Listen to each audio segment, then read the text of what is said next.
రైతు సోదరులకి నమస్కారం. నా పేరు వెంకటరాములు. ఈరోజు అన్ని రకాల నేలలకు సరిపోయే పత్తి విత్తనాలు ఏవైతే ఉన్నావో వాటి గురించి అయితే మాట్లాడుకుందాం.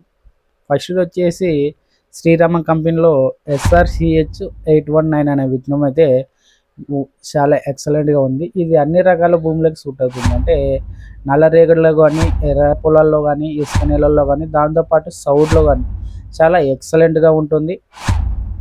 అలాగే అన్ని నేలల్లో కూడా ఒకే రకంగా దిగుబడి కూడా వస్తుంది. దీంట్లో ఉన్న క్వాలిటీస్ ఏంటంటే అన్ని నేలలో సూట్ అవ్వడం. దాంతోపాటు మనం ఏదైతే విత్తనం వేసిన తర్వాత ఏదైతే ఉందో నీళ్ళు కొద్ది వరకు తక్కువైనా తట్టుకునే శక్తి ఉంటుంది.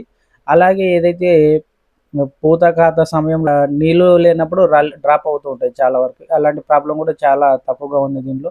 చాలా ఎక్సలెంట్‌గా కాయలు నిలబడతాయి.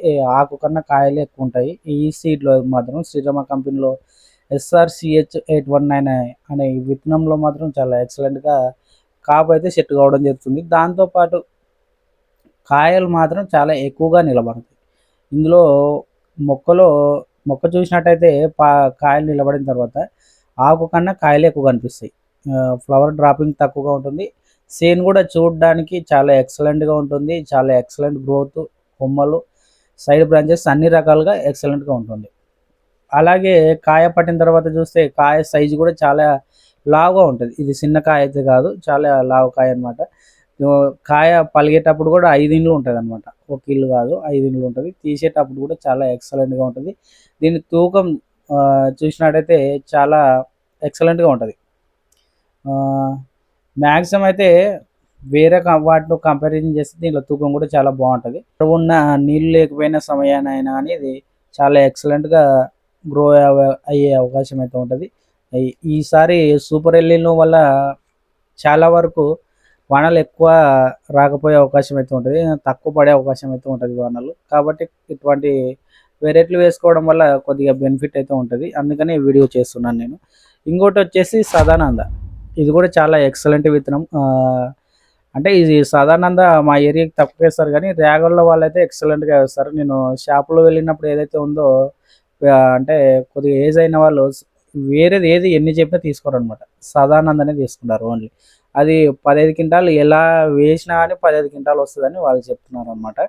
వాళ్ళు కూడా ఏం చెప్తున్నారంటే పూత కాత సెట్ అయ్యే సమయంలో కానీ కొద్దిగా వర్షాలు లేకపోయినా కానీ తట్టుకునే శక్తి స్వభావం ఈ సదానందంలో ఉందన్నమాట.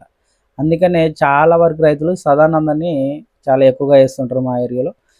విత్తనం వచ్చేసి స్విఫ్ట్ రాశి వాళ్ళది కూడా స్విఫ్ట్ కూడా చాలా ఎక్సలెంట్‌గా ఉంటుంది. ఇది కూడా వర్షం తక్కువైనా కానీ ఎక్కువైనా కానీ తట్టుకొని శక్తి సమర్థవంతంగా పండే పంటలో స్విఫ్ట్ ఒకటి. ఇది చాలా వరకు రైతులు ఎందుకు వేస్తారంటే షార్ట్ టైంలో అంటే 90 రోజులు, 100 రోజులు అంటే 3 నెలలు దాటేలోపు అయిపోవాలి. మళ్ళా నెక్స్ట్ పంట బుడ్డలో ఏవో వేసుకుందాం అనే ప్లాన్‌లో ఉన్నవాళ్ళు మాత్రమే షిఫ్ట్ వేస్తారు మాకెళ్ళి.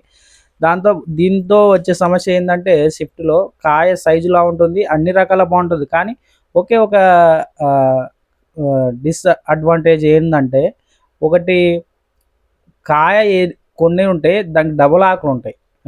ఇది ఇలాంటప్పుడు ఏమైతదంటే వర్షాకాలంలో చాలా వరకు వర్షాలకి అలా ఉండడం వల్ల కాయలు మురిగిపోతూ ఉంటాయి. ఇది చాలా వరకు ఇది గమనించే ఉంటారు రైతులు. ఇదొక్కటే దీనిలో మంచి గుణం కాదనిపిస్తది. మిగతా అన్నీ నీళ్ళు తక్కువ ఉన్నా తట్టుకునే శక్తి ఉంది. దాంతోపాటు చేను పెరగడంలో గానీ, సైడ్ బ్రాంచెస్‌లో గానీ, కాపు పట్టడంలో గానీ, కాపు ఏదైతే పత్తి తూకంలో గానీ చాలా ఎక్సలెంట్‌గా దాంతోపాటు చాలా ఆహ్, అన్నిటికి పోటీ వేసే విధంగా కూడా షిఫ్ట్ రాశి వాళ్ళదైతే ఉంటదనమాట. థాంక్స్ అండి. ఈ వీడియోకి ఇంతే. మళ్ళొచ్చే వీడియోలో మళ్ళీ కలుద్దాం. అంతవరకి బాయ్.